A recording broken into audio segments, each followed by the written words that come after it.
Are 150 days enough to clear CS exams. तो अब finally दिसंबर 2024 वालों का एग्जाम कंप्लीट हो चुका है, और जब से दिसंबर 24 वालों का एग्जाम कंप्लीट हुआ है, जून 2025 के जो स्टूडेंट्स हैं उनको रियलाइज़ हुआ है अब अच्छे से पढ़ाई करना पड़ेगा, क्योंकि अब अगला एग्जाम हमारा ही है। और तब से ही मुझे मैसेजेस आ रहे हैं बच्चों के अलग अलग लिंक्डइन पे, इंस्टाग्राम पे, व्हाट्सएप पे कि अगर हम अभी प्रिपरेशन स्टार्ट करते हैं, सपोज हमने अगर अभी तक कुछ पढ़ाई स्टार्ट नहीं किया या फिर थोड़ा ही हमने 10-15 दिन ही पढ़ाई किया है, तो क्या अभी के जो लास्ट 150 डेज या जो लास्ट 5 मंथ्स है वो सफिशिएंट है CS एग्जाम क्लियर करने के लिए? तो यही क्वेश्चन का आंसर मिलेगा आज आपको ये वीडियो में। अब ये जो क्वेश्चन है कि 5 मंथ सफिशिएंट है कि नहीं, ये बहुत ही जनरल क्वेश्चन है। इसमें बहुत सारे टाइप ऑफ स्टूडेंट्स होंगे। ऐसा स्टूडेंट जिसने थोड़ा बहुत पढ़ाई किया है, 15-20 दिन, 1 महीने से वो पढ़ाई कर रहा है। कोई ऐसा स्टूडेंट होगा जिसने फॉर सम रीज़न अभी तक पढ़ाई स्टार्ट ही नहीं किया है। कोई ऐसा स्टूडेंट होगा जो एग्जीक्यूटिव में है, कोई प्रोफेशनल में है, कोई एक ग्रुप दे रहा है, कोई दोनों ग्रुप दे रहा है। तो मैंने ध्यान रखा है कि जो भी स्ट्रेटेजीज और जो भी हम डिस्कशन करेंगे ये वीडियो में, वो ऐसा होगा, वो हर टाइप ऑफ स्टूडेंट के बेनिफिट के लिए होगा, ताकि हर टाइप ऑफ स्टूडेंट जो कोई भी अपने अलग अलग स्टेज पे है, मतलब कोई एग्जीक्यूटिव में, कोई प्रोफेशनल में, सब टाइप ऑफ स्टूडेंट्स ये वीडियो को देख सकता है। तो अब जो सबसे पहला क्वेश्चन है कि क्या 5 मंथ सफिशिएंट है कि नहीं, या फिर क्या 150 डेज सफिशिएंट है कि नहीं CS एग्जाम क्लियर करने के लिए जून 2025 में, उसका सिंपल और स्ट्रेट फॉरवर्ड आंसर है 110% यस। अगर आप अभी भी ये जो 5 मंथ्स या फिर 150 डेज है उसको बेस्ट वे में, सही स्ट्रैटेजी के साथ, सही प्लानिंग के साथ बेस्ट वे में यूज़ कर सकते हो, तो आपका एग्जाम आप क्लियर कर सकते हो जून 2025 में। और ट्रस्ट में सिर्फ क्लियर नहीं, अगर आप इसको एकदम अच्छे तरीके से प्रॉपर प्लानिंग करके, प्रॉपर स्ट्रैटेजी बना के एग्जाम का प्रिपरेशन करते हो, तो पास होना तो हो ही जाएगा, बट आपका ऑल इंडिया रैंक का भी चांसेस बढ़ सकता है। अब कैसे ये पॉसिबल होगा, उसके लिए मैं आपके साथ अभी 5 स्ट्रेटेजी शेयर करूंगा, वो आपको फॉलो करना है। बट सिर्फ स्ट्रेटेजी से कुछ नहीं होगा, आपको भी खुद से कमिटमेंट करना पड़ेगा, और आपको भी आपके एंड से 110% एफर्ट्स डाल के पढ़ाई करना पड़ेगा। मतलब मैं तो आपको बता दूंगा क्या करना है, कैसे करना है, बट इवेंचुअली जो पढ़ाई करना है, जो मेहनत करना है, जो हार्डवर्क करना है, वो आप ही को करना है। तो आपको भी डेडिकेटेड होना पड़ेगा, आपको कमिटमेंट देना पड़ेगा कि नेक्स्ट 150 डेज मैं बेस्ट वे में प्रिपेयर करूंगा, ताकि जून 2024 में एग्जाम क्लियर हो जाए और सेम एग्जाम मुझे वापस ना देना पड़े। तो अब डायरेक्ट आते हैं फर्स्ट पॉइंट पे, जो एक क्वेश्चन है, जो सबसे फ्रीक्वेंटली आस्क्ड क्वेश्चन है एज ऑफ नाउ, कि हमें एक ग्रुप के लिए प्रिपेयर करना चाहिए या 2 ग्रुप के लिए, क्योंकि अभी टाइम 150 डेज है, लास्ट 5 मंथ्स बाकी है। तो हमें क्या, हमारा स्ट्रेटेजी क्या रहना चाहिए कि हम दोनों ग्रुप के लिए प्रिपेयर कर सकते हैं? क्या इतना सफिशिएंट टाइम पीरियड है कि दोनों ग्रुप के लिए प्रिपेयर करें, या सिर्फ एक ग्रुप के लिए प्रिपेयर करना चाहिए? तो इसमें मेरा डायरेक्ट आंसर यही होगा, जो बेस्ट तरीका है यही है कि आपको दोनों ग्रुप के लिए साथ में अपीयर करना चाहिए। और ट्रस्ट मी, जो 150 डेज है वो एडिक्वेट टाइम पीरियड है दोनों ग्रुप के लिए प्रिपेयर करने के लिए। और ये डिसीजन आपको आज ही लेना है, वरना मैं आपको प्रैक्टिकली बताता हूँ क्या होगा जनवरी, फरवरी, मार्च, हमेशा जब तक आप एक प्रॉपर डिसीजन नहीं लोगे तब तक आपके माइंड में एक आपका कंफर्ट जोन होगा कि ठीक है, ज़्यादा पढ़ाई नहीं करूंगा, अगर दिन में 5-6 घंटे भी पढ़ता हूँ तो बाद में जाके एक ग्रुप दे दूंगा, और इसी की वजह से आप थोड़ा रिलैक्स हो जाओगे, फिर आप आपका बेस्ट एफर्ट्स नहीं डालोगे, और इवेंचुअली होगा ये कि आपको एक ग्रुप देना पड़ेगा और दिसंबर में आपको वापस से सेकंड ग्रुप के लिए अपीयर करना पड़ेगा। तो ऐसा चीज़ आपको नहीं करना है। अगर आप दोनों ग्रुप साथ में देते हो तो आपको ऑल इंडिया रैंक के चांसेस भी आ जाते हैं, बट अगर ऑल इंडिया रैंक नहीं भी आता है तो जल्दी से आपका CS एग्जाम क्लियर हो जाएगा, जो बहुत ज़्यादा इंपॉर्टेंट है। तो इसके वजह से टाइम भी आपके पास सफिशिएंट है, तो आपको दोनों ग्रुप के लिए साथ में अपीयर करना चाहिए।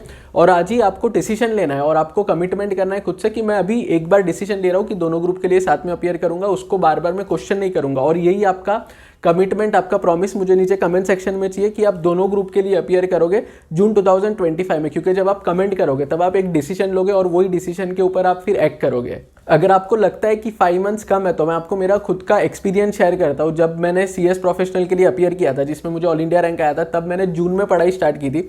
एग्जैक्ट डेट अब तक मुझे याद है, जून 7 को मेरा अटेम्प्ट था, दिसंबर में जून 7, मतलब पढ़ाई जून से स्टार्ट कर दी थी, बट जो प्रॉपर वाली पढ़ाई है वो 7 जून से मैंने एकदम स्ट्रेटेजी बना के, प्लानिंग बना के पढ़ाई स्टार्ट कर दी थी। तो अगर जून से दिसंबर, अगर 6 महीने पढ़ के मैं ऑल इंडिया रैंक ला सकता हूँ, तो आप भी 110%, मतलब 5 मंथ्स का प्रिपरेशन करके दोनों ग्रुप तो क्लियर कर ही सकते हो, बट ऑल इंडिया रैंक भी आप ला सकते हो।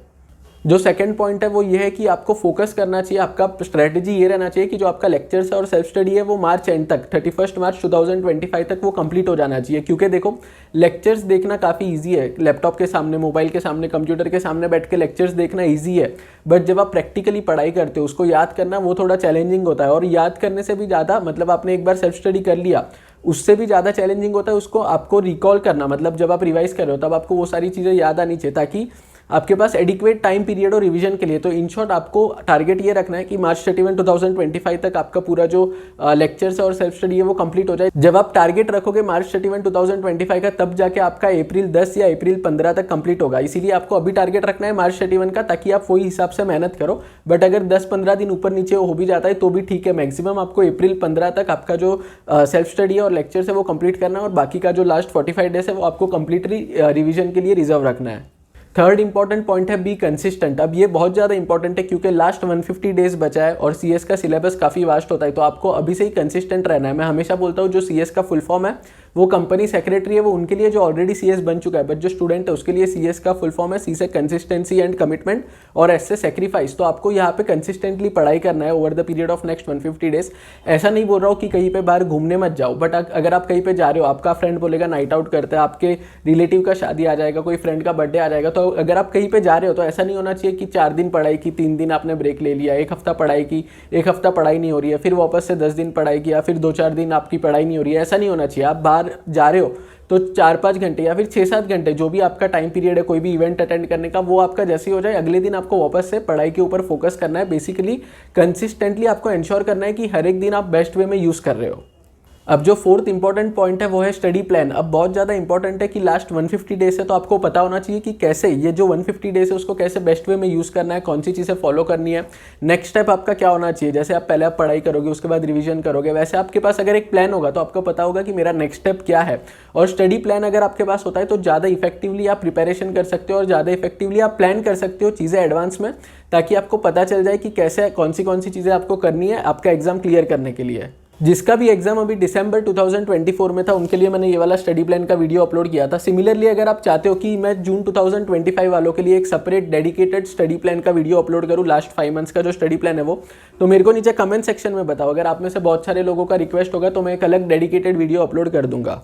जो फिफ्थ इंपॉर्टेंट चीज़ जो आपको अभी फॉलो करना है वो है स्टडी रूटीन। स्टडी रूटीन बहुत ज़्यादा इंपॉर्टेंट है। अगर आपके पास एक स्टडी रूटीन होता है तो आप ज़्यादा प्रोडक्टिवली पढ़ाई कर पाते हो डे टू डे बेसिस पे, क्योंकि स्टडी रूटीन होगा तो आपको पता चलेगा कब उठना है, कब आपको लंच करना है, कब डिनर करना है, कब सोना है, कितने घंटे पढ़ाई करना है। ये तब होगा जब आपका एक proper study time table, study routine है।